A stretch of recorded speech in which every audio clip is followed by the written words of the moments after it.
It's time for HawgSports Live from HawgSports.com, a division of 24/7 Sports, presented by Crain Automotive. The Crain team's got 'em. Visit them online at crainteam.com. And now with the latest breaking updates on HawgSports, here's Trey Biddy.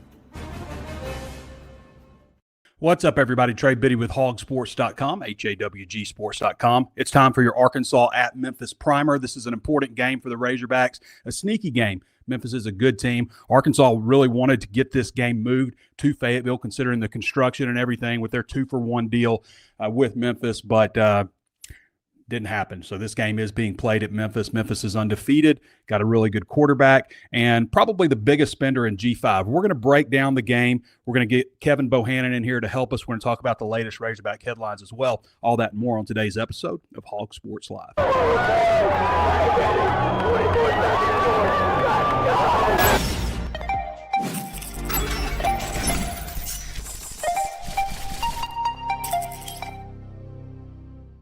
The Crain Automotive Team has 16 locations across our state and is home to the Crain commitment. You'll find Ford, Chevy, Buick, GMC, Hyundai, Kia, Volkswagen, and access to thousands of pre-owned vehicles.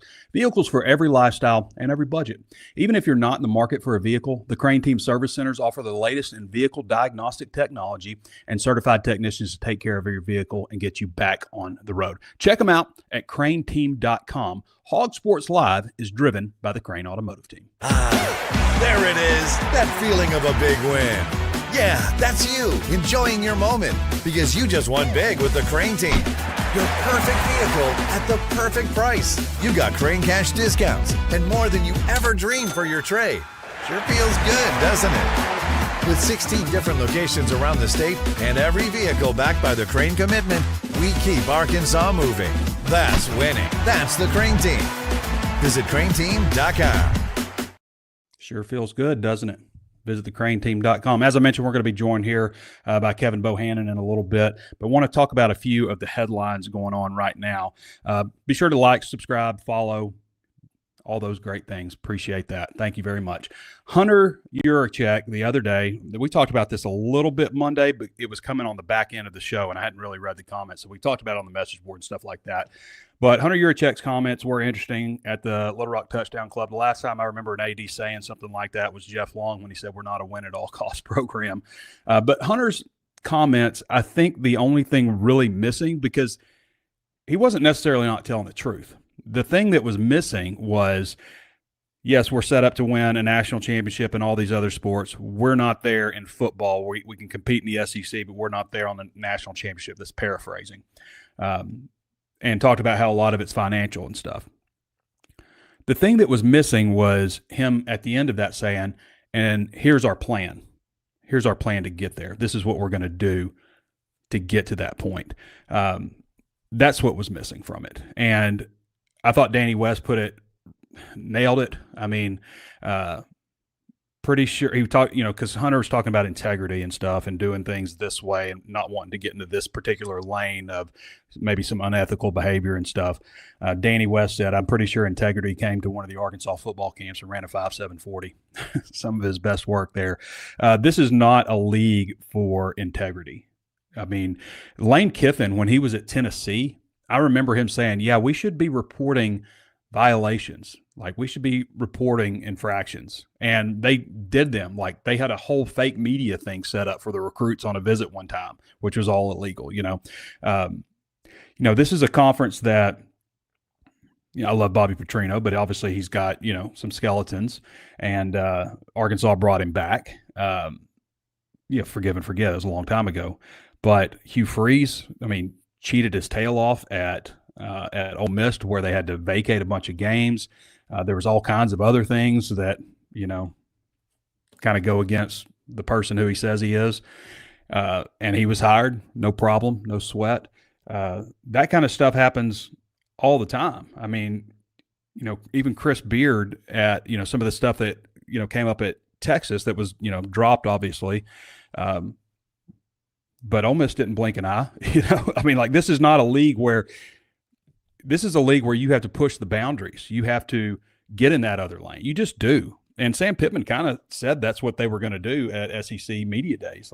We'll just ask ask for forgiveness rather than asking for permission, because that's what everybody else in this conference is doing. Everybody in the country is doing. And I've mentioned it before, like I hope Arkansas is poaching players off other teams' rosters because that's what's going on. I can't see because I'm looking from this angle, but you can tell, looking from another school angle that, that kind of stuff. I'm sure I would hope that somebody's going, yeah, Arkansas offered him too much money. He couldn't refuse. And then he hit the portal. I would hope that's what's going on because everybody that Sam Pitman mentioned coming to his office about wanting to transfer already had an offer on the table. And that's technically not how it's supposed to work, but there are plenty of workarounds. It's not necessarily illegal. Your representative or your mom or somebody does it. It's not illegal. Not against the rules anyway, I should say. This is interesting. The NCAA is eliminating the spring transfer portal window, thankfully. That's a good move by them. Like, it's kind of ridiculous that you had to manage your roster twice. Okay, we've decided on this. Like, let's do this. And, and then you get to the next window and you're like, we got to do it again. We got to do it again with you? Like, come on. So I think that's a good thing. I think that we can see, and I can see, there are things that go on during spring football that are 100%, I believe, an effort to make a player feel like he should not transfer. Like whether that's putting him in the starting lineup, rotating him around, maybe in a spot that he doesn't even belong in. Because we get to the season all the time and we see guys that are rolling with the first group or, look like they're going to be key integral players. And then we get to the season and they barely even play. And I think that's a product of making sure that you take care of a guy, make sure you don't want him to leave. Now they're going to make that very, very difficult to leave. I guess it changes if you're a senior, I would guess. But I think that's an important move. We'll find out in October when this window is actually going to be. Traditionally, it's been in December. I mean, one of the worst possible times because traditionally this is a time where you have coaching changes and stuff like that. And now, even more recently, you have the early signing period in that time. So this is a time now where, like, if you are a school and you fire your coach, then you lose all your players. You don't have time to get any players out of the portal, and your recruiting class completely decommits if they're any good and other people want them. But moving that window, possibly the discussion is like January 11th or 17th, something like that, 10th or 17th. That's a very short window, but you don't need that much time to decide if you need to enter the portal or not. And I guess if you don't get things figured out, if that's when they move the portal, if you don't get things figured out in that short amount of time, then you have to wait till the spring, I guess, till the spring is over, May to enroll, start of June, whatever it is. So the problem is they're doing too much learning up there in them schools. That's the problem. No, that's that's not the problem. But they're not going to move the academic calendar. The academic calendar is a hurdle for football when it comes to roster building and things like this. I've said before, I think if you're going to enter the transfer portal, you do it in the spring. But at the same time, then what's the point of spring football when you think you got your roster all managed and everything? But my thought was just like, you just don't get to have it every way. So anyway, we'll find out in October when this window will actually be. For those wondering, like, school starts usually around January 17th or so, something like that. You technically have a week to get enrolled in your classes after classes start. So technically the Friday after that, as long as you're enrolled wherever you're going to be. Rohan Jones said last year that he just, he took a visit to Arkansas and never left, moved on in. This is an interesting story. This happened today. Javon Gilmore, who's Arkansas's quarterback commitment in the class of 2026, has decommitted. Now, so he left his high school 3 weeks into the season. He transferred from his high school. This year, he happens to be splitting reps with another quarterback. I don't know the full details, but he left the high school and transferred to another school. That news came out just recently, a few days ago, and today, Danny West reported that Gilmore has decommitted from Arkansas. You can look into the reasons of why that actually happened all you want. Arkansas basketball's schedule is complete. It is a nice one. Looking at the non-conference schedule, first of all, you got Cincinnati and Bud Walton Arena on October 24th in an exhibition game. Later, the only thing about this is, like, when you look at the marquee games, There's only a couple in Fayetteville. One of them is that exhibition game, then Louisville in the SEC ACC Challenge in Bud Walton Arena on December 3rd. The other notable games, you've also got Memphis in that St. Jude Tip-Off Classic, which is an exhibition also. That's in the FedEx Forum. You get Michigan State and East Lansing. Central Arkansas and Fayetteville, that's notable. You get Duke at the United Center in Chicago, the CBS Sports Thanksgiving Classic. I mentioned Louisville on December 3rd. You get Texas Tech in Dallas and Houston in Newark, New Jersey. It's a pretty sweet schedule. Pretty sweet. And, of course, we know I won't go through the SEC schedule. The SEC basketball tournament is in Nashville again, March 11th through 15th.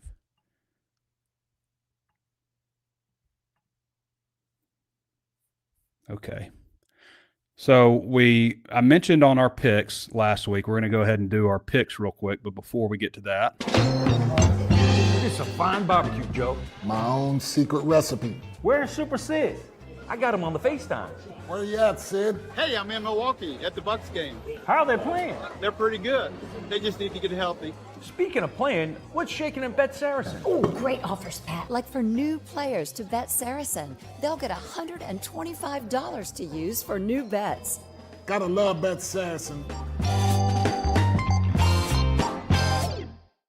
On the Bet Saracen wager wagon now, we are at HawgSports. I am 11-4, 3-0 picking Razorback games so far. I'm going to take my 5 games this week. I'm intrigued with that Oklahoma. That's a number 11 Oklahoma -7 at home against Auburn -7. Auburn is ranked 22 nationally, and I'm not completely sold on the Tigers just yet. I'm not saying they're not a good team or not an improved team. I just don't know where this number 22 ranking came from. They beat like Baylor, I guess, and that was enough. But I like Oklahoma at -7 in this one. Mississippi State is -21.5 versus Northern Illinois. Mississippi State is a prime example of, and again, they haven't necessarily played like just a bunch of great teams and stuff, but they've been putting up some points. And Mississippi State's an example of why I always say don't judge a coach on his first year, good or bad. But they're -21.5. I like Mississippi State in that game. NC State +3 at Duke. Duke is 1-2. They've played some good teams. NC State is 3-0, but really hasn't played any good teams. I like NC State at +3 in this one at Duke. Arkansas State is -4.5 at Kennesaw State, and I like Arkansas State coming off of a close battle against Iowa State, which is a good team. I like Arkansas State in that one, just -4.5. That surprises me because Kennesaw State isn't very good. Arkansas, and maybe there's a reason for it that I don't know about. Arkansas -7.5 at Memphis. This line has fluctuated a good bit. I like Arkansas to cover this one, and we'll get into that a little bit. But I like Arkansas to cover -7.5. I think the offense is really good. I know it's at Memphis. I know Memphis is a good team for G5 program. They got a quarterback that used to play on the Power 5 level, Power 4 level at Colorado. Back then it was Power 5 when he was there in 2021, I think. I'm staying away from Missouri, South Carolina just because of the status of Lenora Sellers. Used to be not long ago when a player got a concussion, and I guess I don't know if that's a specific reported injury, but that's what I believe it is, concussion-like symptoms. When a player got a concussion, you almost certainly did not see them the following week. Lately, here and there, I have seen teams play guys with concussions a week later. It almost used to be unheard of. So a lot depends on Lenora Sellers.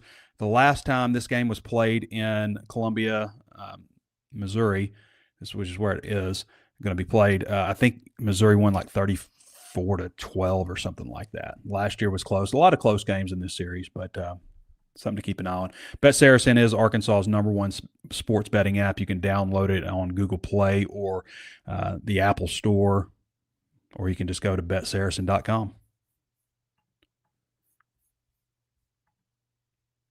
All right, Sam Pitman went over a few things on Wednesday. That's the last opportunity we got to talk to him before they have any media availability on Saturday. We know that they're going to leave Friday around 3:00, heading over to Memphis. Going to stay in a different hotel. I think that's just because last time they were put up at the Peabody as part of the bowl deal. But it's an 11:00 game at Simmons Bank Liberty Stadium. That stadium is roughly 30,000 or so right now. It was like 50,000, but there's a lot of construction going on. I think when they finish it ahead of the 2026 season, it's supposed to be like at 45,000, and it's supposed to be pretty nice. So I wish that they had moved this game like Arkansas, what I understand they tried to do, and then play there, later when the stadium is rebuilt. Of course, it wouldn't surprise me in that amount of time between now and then that we see Arkansas again in the Liberty Bowl, I guess. So I asked Sam Pitman about what he thought about Hunter Yurichek's comments on finances and not being set up right now. Here's what Hunter said exactly. Football, where we are right now, we're not set up to win a national championship. Yurichek said, I'll just be brutally honest with that. But I think we're set up to compete really well in the SEC, especially now with the new revenue sharing model. Now, moving forward, we're still in the Wild West. We're still in the Wild West as far as NIL and stuff goes. There's a lot of stuff that was grandfathered in. Next year should be more balanced. And even if Arkansas doesn't, even if Arkansas just has the $20.5 million, which I believe is $18 million after 2.5 is carved out for scholarships, even after that, like the way I've kind of laid it out before, if Arkansas had, $5 million and Ole Miss had $10 million to spend, if you add $20 million for each team, then, obviously the gap is smaller from a percentage standpoint. You maybe still don't have as much, but you're a lot closer, if that makes sense. But Arkansas has got to do a better job with NIL. I mentioned that before, like, Hunter Yurichek should have said after the end of this is how we're going to fix it. We need your support. This is what we're going to do. This is our plan. That would have lifted his comments up from, just the criticism that he has received. Sam said when he went to the Little Rock Touchdown Club earlier this year, he talked about revenue sharing and how it's going to equal the playing field. Not this year, but it will equal the playing field for all teams. And he said, I don't think there's been any question in the NIL era we didn't have the same amount of money nor close to the same amount of money as a lot of teams that we're competing against. However, revenue sharing event evens the playing field with everybody. And like I said, everybody pushed their money forward.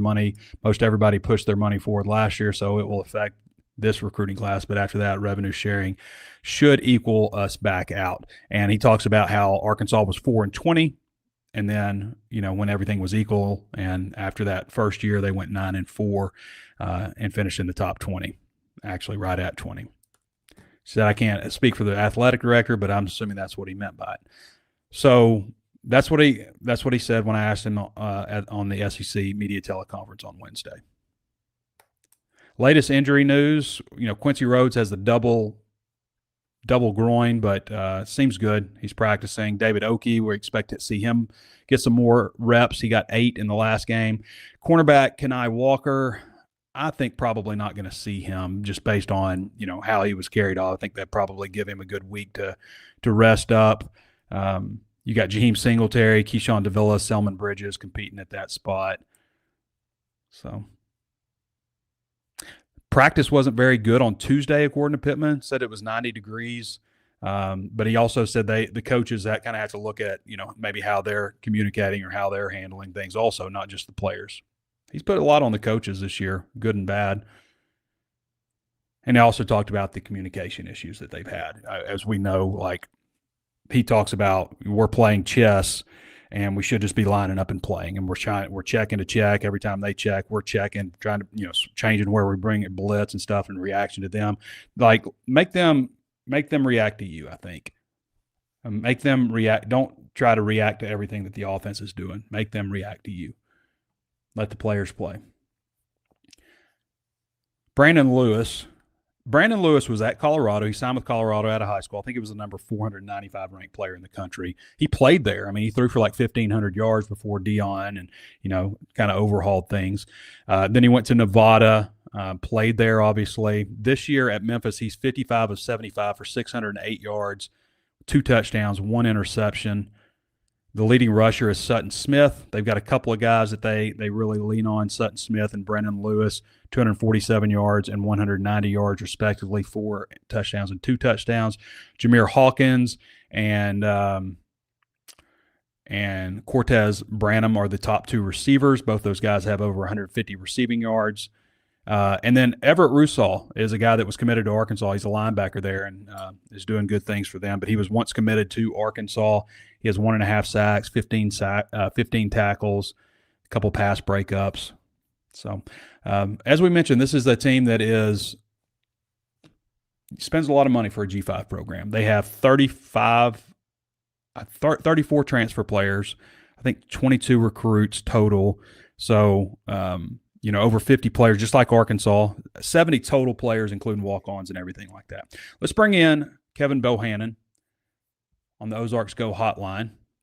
For those of you who don't know about Ozarks Go, it's the internet service that I use. It's based in Northwest Arkansas. It's also available in parts of Oklahoma. It's ever expanding. There's a new area, it seems like every week that they're expanding to, and you can reach out to them at 479-684-4900 and find out more information if they're available in your area. And when you do that, you'll talk to a local person. You can also go to www.ozarksgo.net/hawg. That's HAWG, and find out if they're available in your area. Offer several different tiers of internet, Gigabit Plus, which is 2,500 megabits per second, Gigabit, which is 1,000, several other different. I think the 1,000 megabits per second is probably about right for most families, but it works. It's never shut out on me for over 4 years. So that's always what I say. The best thing you can say is it works. And guess what? They're not going to raise your rate next year either. Like, they're not going to just secretly keep raising your rate over and over again. All right, let's bring in K-Bo. What's up, Kevin? What's going on, Trey? Not much. Just kind of taking a look at this game, breaking things down, made a few picks. You got any interesting picks you want to make this week on Bet Saracen? I haven't really looked too much. The line keeps shifting in the Arkansas Memphis game, so it's like last week. If you got in early, you were golden. If you got in late, you pushed. So that was the big thing. I always like to 2 days before is when you got to find a really good sweet spot when you get on Bet Saracen, and that's where I found my golden ticket at. Arkansas is doing a lot of impressive stuff, I think, on offense. 47.7 points per game, tied for 11th nationally.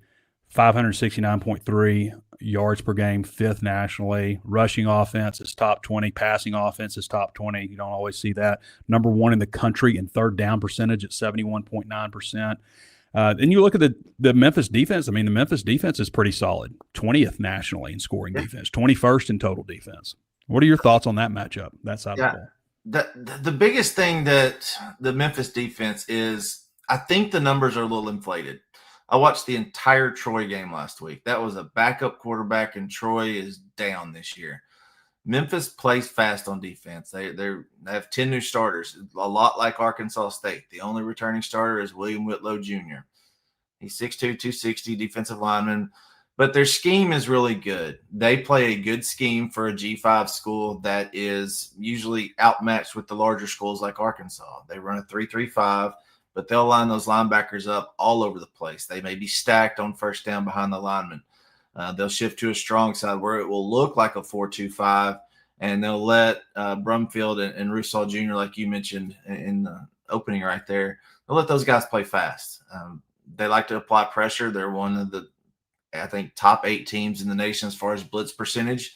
Arkansas has done a really good job of picking up the blitz so far, whether it be with the linemen and how they pick them up. The key is Taylor Green. We've talked about it over and over again. What he's able to do on his pre-snap reads and picking up blitzes has led to this offense being one of the best in the nation. Kevin, we do the same keys to victory every single week, and I think last week they just they all hit, didn't they? Penalties. Yeah, Arkansas had some. Arkansas had the benefit of a penalty too in the end zone on a holding, defensive holding. It's like they're calling defensive holding so much now versus pass interference. But overall, it felt like Memphis definitely got some key plays, some key calls, and some key moments. Turnovers. Arkansas had the only turnover in the game at the most critical moment of the game, and obviously was a lot of things cost them, but that's what everybody's going to look at. Special teams missed 2 field goals. They made 2 field goals. Devin Bale had a really nice punt, but ultimately you leave 6 points on the board. You lose by 6. Yeah. Penalties, turnovers, special teams. Injuries were obviously a key factor. You had some guys dinged up a little bit on the defensive line for Arkansas. And for Ole Miss, it just worked out that they ended up probably with a better quarterback in the game because of an injury to Austin Simmons, in my opinion anyway. And then decision-making and key moments, whether that was the right call or not, deciding to kick that field goal on Arkansas's first drive versus Lane Kiffin deciding to go for it on 4th down and getting that pass interference call. Decisions and key moments and stuff. I mean, it was like every single thing just hit, did it not? Yeah, as I'm going through everything and recapping on the Sunday Rewind, I'm like, and answering every question and the keys to victory, I'm like, good night. 6 defensive Arkansas penalties led to Ole Miss first downs. That's unheard of. Ole Miss was 8 of 12 on 3rd down last week. Yeah. And, as good as Arkansas has been, over 70%, they're number 1 in the nation. The defense hasn't been good on 3rd down. And last week had a lot to do with that. So the decision, and Scott Starzik didn't lose that game. Jaylen Brown didn't lose that game. It happened that those 2 things led to the outcome. Arkansas was not able to have the chance to go ahead at the end of the game. Turnovers happened at the wrong time. That was the one that happened at the wrong time. Yeah, I'm not so disappointed with the defense that they gave up plays. Yeah, it's just that when they gave them up, there was catch and runs, know. And I mentioned this the other day. Like Houston used to always say, make them go the long, hard way. And if you do that, then you make them run a lot of plays. Eventually, somebody either will make a mistake or somebody on defense will make a play. Something will happen where you get them behind the chains and you get an opportunity to get them off the field. Right. And that, to me, didn't happen enough on Saturday. But whenever I hear a coach say, we're going to simplify things, I'm like, oh no. God. Here, this is the end. I've never heard a coach say, we just need to simplify things, and that turn out good for the team. Never heard that. I don't think that's necessarily what Sam Pittman's saying, that they're going to simplify things on defense. They're just going to stop maybe doing all the check stuff and trying to react to what the offense is doing. Yeah, I made the comment earlier on the Tuscaloosa radio show, giving the preview for the game on Saturday. I said, it's not chess and checkers. Arkansas was really kind of playing 3D chess with what they were doing with their defensive calls.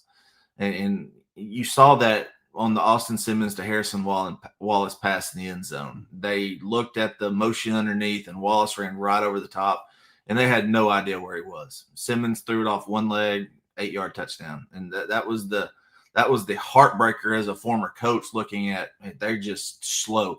Mm-hmm. When you get the calls in late, at least a slow feet and chunk plays for the offense. And that's what happened. They averaged 17. Ole Miss averaged 17 yards per completion last week. And that can't happen against Memphis. Brendan Lewis is good. I liken him more a little bit to Jalen Raynor than Trinidad Chambliss. He's good. Sutton Smith is a good running back. He's got 247 yards. He does not have a lot of yardage after contact. So if Arkansas can play fast this weekend, the defense will be in a good situation to rebound from last weekend. Kevin, the only thing that I know that's not 3D with chess is the board. That's true. Yeah, it's kind of an oxymoron. So Brandon Lewis, we talked about him a little bit. He's a former Division One. I mean, not Division One, but FBS, not FBS. P4, crap. Yeah, P4. Yeah. P4. Yeah. Back then when he played, it was P5. Yeah. Played at Colorado, and actually, I guess started for them at 1,500 passing yards. Then Deion Sanders came in and obviously shook up a lot of stuff. Then went to Nevada, and now is at Memphis. He's got a lot of experience. He's a mobile quarterback. What are your thoughts on Arkansas and just their attempt to contain him? I mean, you cannot lose contain on a guy like this. No, you can't lose contain, and you have to read your keys on the read option. Just like Ole Miss made the adjustments in the second half. I know Peyton Manning says you don't make any adjustments at halftime. You eat oranges and drink Gatorade, but Ole Miss made some adjustments at halftime last week. They would have a lot in man line of scrimmage sitting there with a linebacker or strong safety scraping over the top to where Green couldn't get outside. So Arkansas defense will have to read their keys this weekend. If you have the quarterback, get the quarterback. If you have the pitchman, get the pitchman. If you have the receiver on a slant or the tight end on a flat route, stay with your guy. That was the thing that the defense did poorly last week. Caden Lee had a 60-yard gain. Kawan Lacey shucked and juked Xavier Sori so bad it was heartbreaking. So that's the thing that you're going to have to do on defense is read their keys, because Lewis can run. He's 6'2", 6'3", whatever site you look at, about 215. So runs the read option well, runs the offense the way it needs to be run. They have an old offensive lineman coach in Ryan Silverfield, so they want to run the ball. They want to establish the run, and that just leads to an RPO game. They don't run as much up tempo as they have in the past, especially under Mike Norvell. So in my opinion, they may want to slow this game down a little bit if they can and keep Arkansas's offense off the field as much as possible. Kevin Bohannan joining us. You can follow him at K-Bos Baseball Guru. That's right, isn't it, Kevin? That's right, baby. Yeah. Follow him. He does a ton of baseball and football coverage for us at HawgSports and does a great job. Sam Pitman said the other day that they were going to look at putting gloves on the cornerbacks and the defensive backs' hands so they wouldn't get so grabby. And that was obviously an issue in the Memphis game. James Singletary has really struggled. Real bad. He had some issues, I believe, in Arkansas State. I feel like he had 2 pass interference calls pretty close back to back. So can they cover these guys? Can they cover them without contact? They've got a couple of pretty good wide receivers. Yeah, and Hankins and Branham, Cortez Branham. Hankins, they do a lot of downfield passes, just like Ole Miss did. Their vertical passing game. So what Sam Pitman was saying, gloves, more like mittens. So think of Dave Van Horn's baseball team, and when they put the oven mitt on their hands when they're on the base pass after they get a single or something, and being able to guard without grabbing onto the jersey. I don't know if an emphasis has been put on officials calling the holding call, but it seems like there is this year. Both sides, not just Arkansas, but I've seen it in a lot of games. So if there's any kind of contact before, they're going to get them for holding instead of pass interference while the ball is still in the quarterback's hand. So that's the key. And Pittman said it. They can cover. We need to see that as media, that Pittman is saying everything is true, everything in the fall camp that we could not see with our very own eyes, that they can actually cover. They're bigger. They're more physical. Julian Neal had a pretty good game last week. Kanai Walker didn't. And they went after Keyshawn Davila with a fade route on 3rd and 10. And it just seemed like every big situation that Ole Miss went down the field and there was a contested ball, there was going to be a flag on the play. So they have to do it. Look, Trey, receivers give clues. They give hints when they're going to catch the ball. The eyes get big, the hands go up. If contact is made before that point, it's going to be a penalty. Go after the ball. Know where the ball is at. Know where you're at on the field. Have field awareness. Blakeman's Fine Jewelry is proud to be the official jeweler of the Arkansas Razorbacks and are thrilled to support the team, and that includes providing beautifully crafted pieces for the U of A homecoming court. Built on tradition since 1987, Blakeman's has been Northwest Arkansas's trusted destination for exceptional jewelry and personalized service. Visit them at their brand new location, 3202 Pinnacle Hills Parkway, Rogers, Arkansas, 72758. Blakeman's Fine Jewelry, where Arkansas gets engaged. And I'll add this with Blakeman's. For those sitting in suites for the Notre Dame game, there's going to be a surprise. You'll have to wait and see what it is. But Blakeman's obviously the official jeweler of the Arkansas Razorbacks. And that store out there in Rogers is absolutely amazing. So you got to go check it out. Blakeman's Fine Jewelry, where Arkansas gets engaged. All right, K-Bo.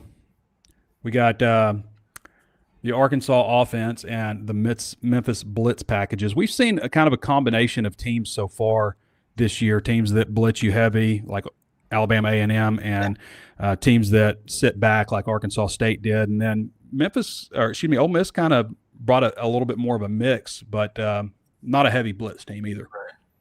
Yeah, Memphis is going to do things a little bit different. They'll run a 3-high safety look out of that 3-3-5 look, so they'll have 5 D-backs on the field.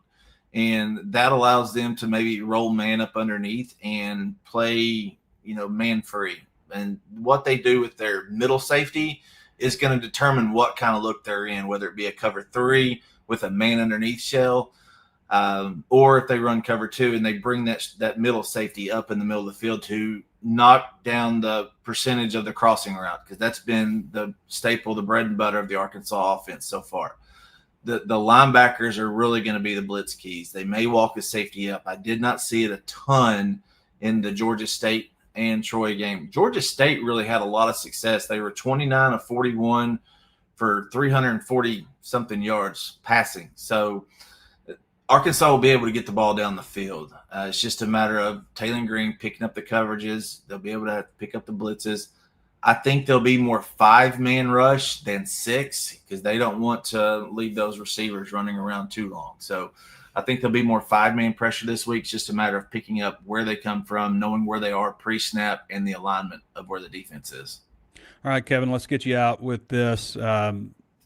Obviously, we know there are hangovers in college football, and Arkansas had a very emotional game in Oxford last weekend. How do you see this one playing out? Does Arkansas come out and firing on all cylinders? What do you think? Liberty Bowl's been good to them. I want to go with that. You and I have talked, and you especially in the walk and talks and a lot of your articles and op-eds, that history plays a big, important part of how we pick. Hope is a dangerous thing. We've talked about that. So I think there will be a little bit of a slow start. Arkansas needs to treat this just like an SEC road game. For the rest of their schedule, this is really the last one that, they're probably going to be favored in. There may be one down the line depending on how things work out. This is going to be it. So they need to come out, play like the more dominant team. I feel Arkansas comes out with a 48-34, somewhere along in there, victory at the end of the day. I just think the offense is rolling too good right now. And I believe Sam Pitman will let Bobby Petrino call 4th and 2. So what was that score again? 48-34. 48-34. So you like Arkansas to cover. I do too. I think they'll cover in this one too. And that's an interesting point you made. From here on out, Arkansas will almost certainly be the underdog in every game except for probably Mississippi State. Yeah, that's the only one I could see right now. Maybe Auburn, depending on how Auburn's season shakes out. I mean, they got a big one against Oklahoma this weekend. But, yeah, probably just Mississippi State. And who knows in that one? Mississippi State's putting up some points now. Yeah, it could be like it was 2 years ago and they just fall flat. Don't even talk about that. I know, Kevin. I'm sorry. But past dictates the future, Trey. That's right. All right, brother. Appreciate you hopping on. Yes, sir. All right, everybody. That's Kevin Bohannan. Again, follow him at KBO Baseball Guru. All right. Questions. Let's go straight to the questions. We have like a message board on the Memphis site on 24/7, but we don't have an active team running thing, so we don't have a guest this week to help us break it down. But so we did a little bit extra with KBO there. Okay, let's see what we got. Hog Talica says, did you attend any of the Arkansas-Memphis football games in the 90s? And if so, or did you watch on TV? And if so, what are your memories of those games? I don't remember going to Memphis games in the 90s. I can remember watching some games against Memphis, obviously, but I don't remember if I went to any. I've said this before, that 98 season, they played at Memphis, and they played 3 games, I think, in Little Rock that year, and they only played 3 games in Fayetteville. Isn't that wild? That was that 98 magical season, only in Fayetteville for 3 games. That's crazy, isn't it? Not crazy. It's just wild to think how things have changed.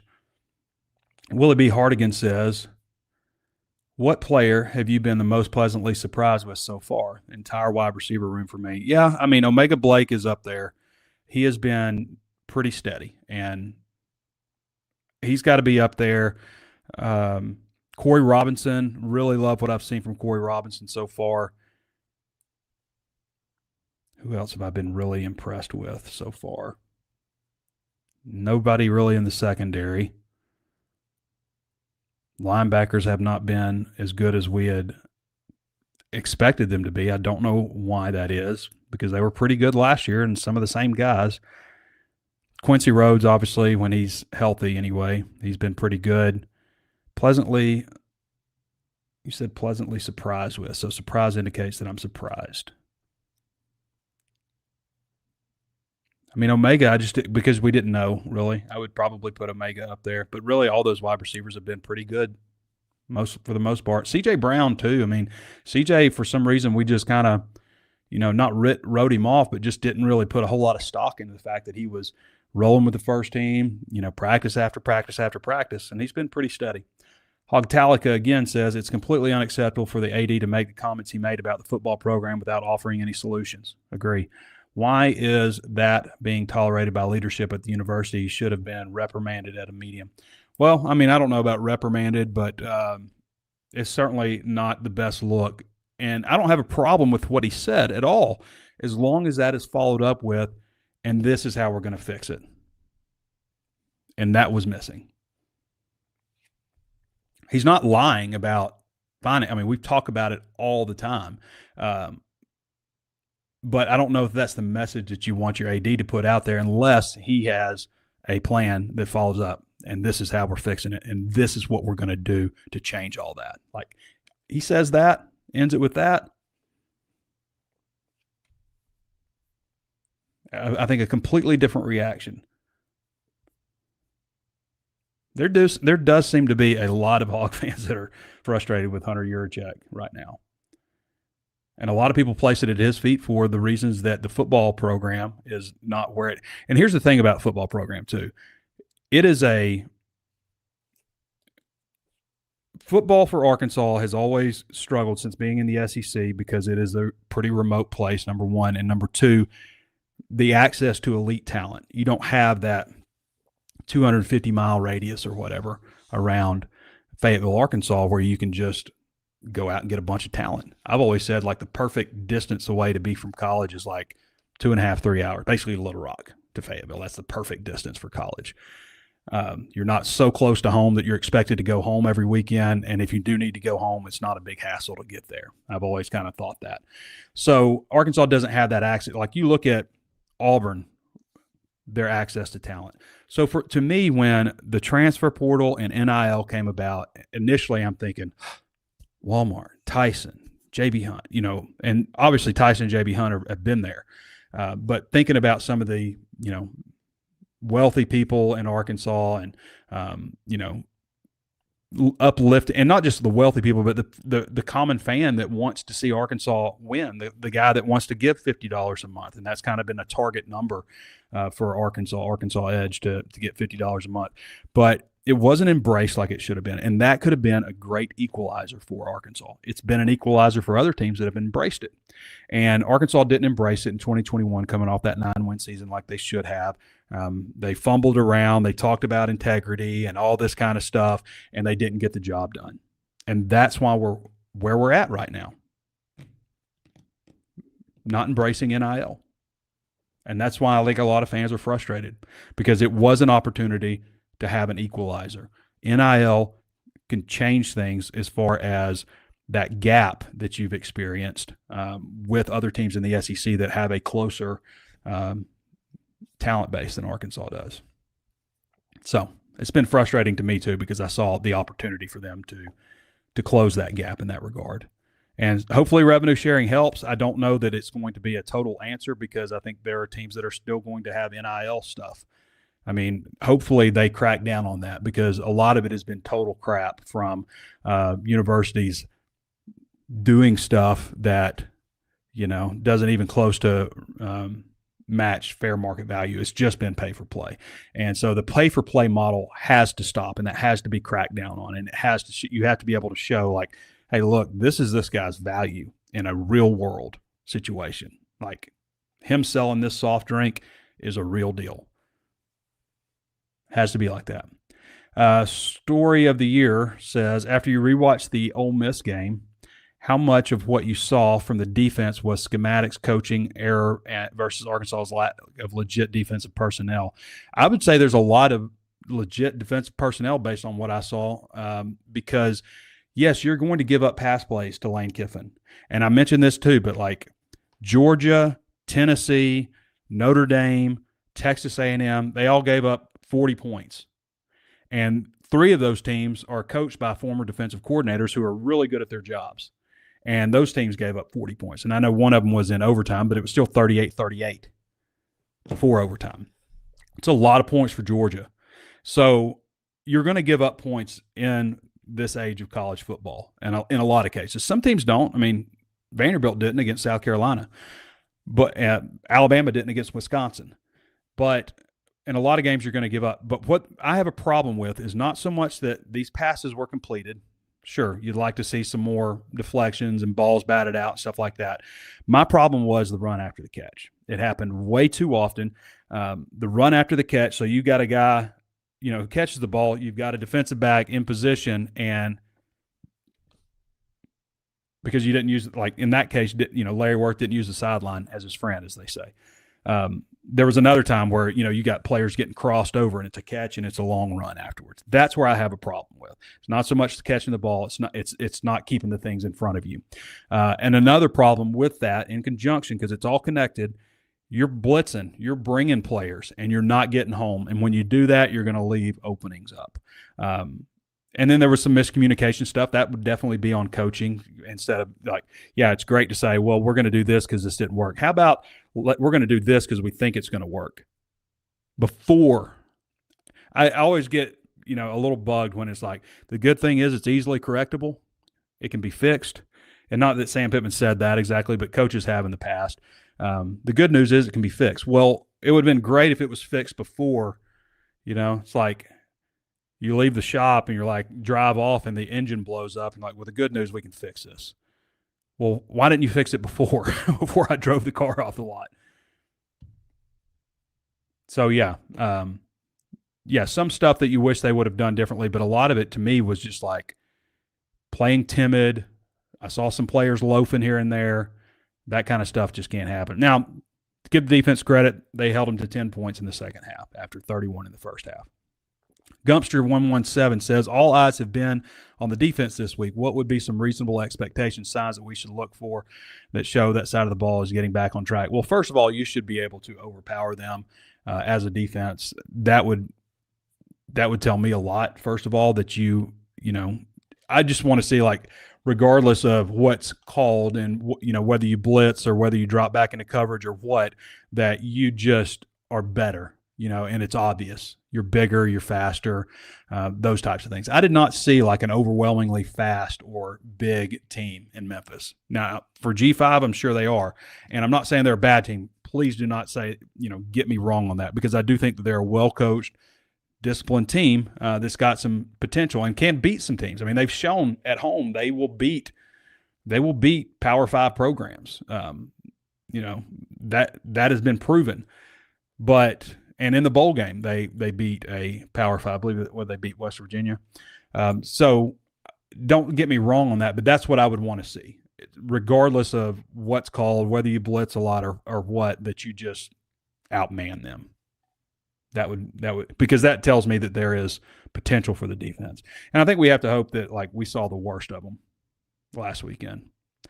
They'll be tested again against Tennessee, of course, and Notre Dame as well.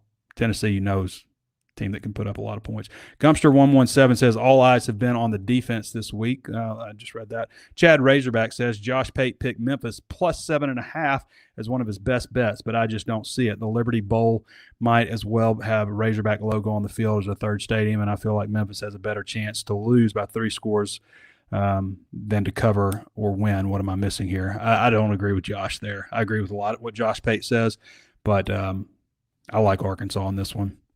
I like Arkansas to cover 7.5.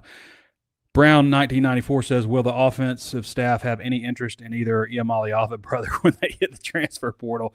The SEC shorts was pretty good when the guy was, the Tennessee fan was like panicking over losing to Georgia. He's like, I've got something that'll make you feel better. And he hands him the phone. He's like, and see Amaliava throwing, picks or something, or them losing, I think everybody in the country was pulling for you, aside from UCLA fans, was pulling for UCLA to have an awful season, or at least the Amaliavas, given how that thing went. And not that they were pulling for Tennessee, but definitely pulling for more success for Tennessee versus UCLA, given how things shook out there. But what a terrible decision. I mean, I hope it paid off for them financially, but man, that's got to be difficult, especially at that point where Joey Aguilar had 14 of 14 passing against Georgia. Early in that game, they went up like 21-7 or something. No, I think ties are done there. And if there ever was a chance of Nico coming back to Arkansas, I think that ended with, the tweet about, recouping all that money, which I haven't heard a thing about. Have you guys heard anything about Arkansas trying to get that money back aside from a tweet? I haven't. Hogs fan 69 says, why doesn't Shakur Smalls play more in your opinion? He plays a pretty good. I think he's playing about the right amount. He played, I saw him on the field during meaningful snaps. Maybe he will more if the defense continues to struggle. Living Guy says, I thought this was interesting also in UCLA. I've got a buddy whose daughter is going to UCLA. He's actually there right now, and they're, I guess, enrolling this weekend. But how weird is it that the football coach, because I think they're on quarters. I think Georgia is also, I don't know of many schools that are on quarters instead of semesters, but they are. And so that's why they're, still haven't, or just now, I guess, enrolling. But the coach, they don't even have a head football coach. I went back and looked at Deshaun Foster's introductory press conference and was just like, looking back on it, it's just like, just not buying it. Didn't feel like that was a very big, they were so excited about it, promises and guarantees and all this kind of stuff. You could tell after that game last weekend that in his press conference that he knew where things were headed for him. Living Guy says, Trey, in general, has our defense improved with T-Will becoming coordinator in 2022?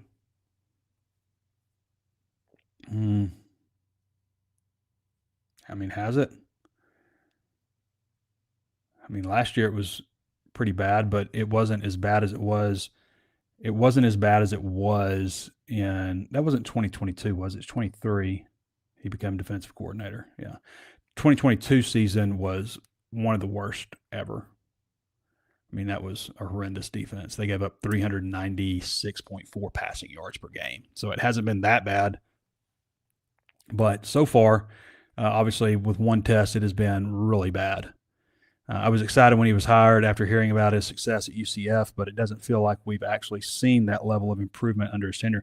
When it comes to playing teams with really good offenses, they had some games last year. They played really well against Auburn. They played well against Texas A&M, LSU, at least for a while. They had some games, and then they, had some awful games, like against Ole Miss, for example. If you had to give him an overall performance grade since his hiring, what would it be? You would have to give him at best a C- right now, right? At best. It's hard giving grades because D+, I don't know. It hasn't been exceptional. There have been times where it has been, like Auburn last year, Texas A&M, some games, and there are times when it's a flat F. The Ole Miss game last year was F City. This past game was, I don't know if you'd say just hard F, but it is not a very good grade. And a lot of that's, again, on these players. It's easy to blame the coaches, but there are things the players did in that game to me that were timid. You can't be timid on defense. You have to be flying over a pile. You can't be like, well, this guy's got it. I'll pull up. This guy's got it. You can't. You have to be going 100 miles an hour, and if you get tired, then sub somebody else in. 1234A579 says, Trey, can you give your opinion on the Arkansas program? Are we Vandy now? Vandy's not Vandy now. I don't know if Arkansas is, Vandy. We're still very, very early in the season. Are we able to climb back in the upper half of the SEC? I'm not going to count them out just yet. I mean, it's one game. It's easy to have that kind of reaction after a loss. If Jaylen Brown doesn't fumble in that moment and they win, which is a big if, I know. Obviously, we'd have a lot different opinion today. Like, we'd be like, yeah, they need to get things on defense fixed. Man, this offense can't be stopped, Where would you start? A new AD, better money for a great coach? I mean, it all comes down to money. Like, if Arkansas had more money to spend, I think that would go a long way in every category, players, coach, everybody. It would. Yes, the portal can be the savior. I would agree with that. All right, we're going to get back to some more questions here, but first I'd like to tell you about our friends over at Walker Brothers. All the Curly Tail, Crazy Hog logos, you can get Curly Tail logo, which is the Walker Brothers. It's a pig. It's nice looking. It's sharp logo on Peter Millar, which also has the Crazy Hog logo. Johnny O, Horns Legends, Divot Sportswear, ton of different brands. I get all my golf stuff there. I really like the Peter Millar stuff. I think it looks sharp. And I've mentioned before, Faraday is one of my favorite brands. They've got some others that I really like too, but I just really like. For some reason, I know why, because they just fit me well. I've got a closet full of Faraday stuff. You can visit them at their store in Fayetteville. They've been there for a good number of years, 577 Millsap Road, suite number 6. I don't know how many years they've been there. They used to be on the square a long time ago, but they've been on Millsap for a couple decades at minimum. I'm not even sure. You can also check them out at their brand new store. This is fancy now. 3503 South 55th Street, Suite 101. You can't get menswear like they have there. I mean, you can get tailored for a suit. You can get cologne. You can get all kinds of shoes. They've got everything that you could want from a menswear. I mean, you're probably not going to get some of the stuff that you might find at the mall, but like you're going to find some really, really nice brands. And like I always felt like there's not a lot of places. There's just not a lot of places to shop for men's clothes anywhere, it seems like. But in Arkansas, and especially in Northwest Arkansas, except for Walker Brothers, I mean, they have got the market cornered. It is. I don't even know why you would go anywhere else. So go check out our friends at Walker Brothers, 3503 South 55th Street, Suite 101 in Rogers, 577 Millsap Road, Suite number 6 in Fayetteville. Good people that I've known for a long, long time. Like I'm talking since about 98 when I met one of John Cole's sons, who is the owner, founder. Thomas Cole used to live next door to me. I know those guys well. Matt, who's in there. They got a former Razorback working in there too. So definitely big hog people. Big Razorback fans. All right, let's get back to some more of these questions. Got a couple more minutes left. Kiro Small Enthusiast said, we are a sandwich. Look ahead spot. Also said Memphis Super. What? What are you talking about? Burkus Maximus says, Trey, I'm concerned with Talon is having to carry the ball too much. I don't like so many carries. Yeah. I mean, like, if the passing game's not working, then, but you have to do it. I mean, you have to be a willing runner as a quarterback. You just have to be smart about it, basically, just be smart. Slide, like, he slid against Ole Miss and took a shot in the helmet, which to me, I don't understand how that wasn't targeting, by the way, based on the rule that we know. But like, you don't see much targeting called anymore. Remember, like a few years ago, I believe like Grant Morgan's senior season, maybe that was 2021. I think he got thrown out of a game. I think Bumper Pool got thrown out of the same game for targeting. Like, you used to see it just all the time, and they definitely pulled back on what really constitute targeting. But head or neck area, it doesn't matter if it's the helmet or not, and that is targeting. And they didn't even review it in that game, so I was surprised by that. NEA Hog 12 says, do you think leadership change in some sort would start the flow of money to make us competitive in the SEC, or is it just not there? I'm not ready to give up on the leadership, but I will say hope is a strong driver for, donations and support and that kind of stuff. It is, and hope generally is a selling point for universities, even if they feel like, maybe the coach shouldn't be replaced. they can definitely feel like they can sell some hope. We used hope a lot for different themes this last couple of weeks.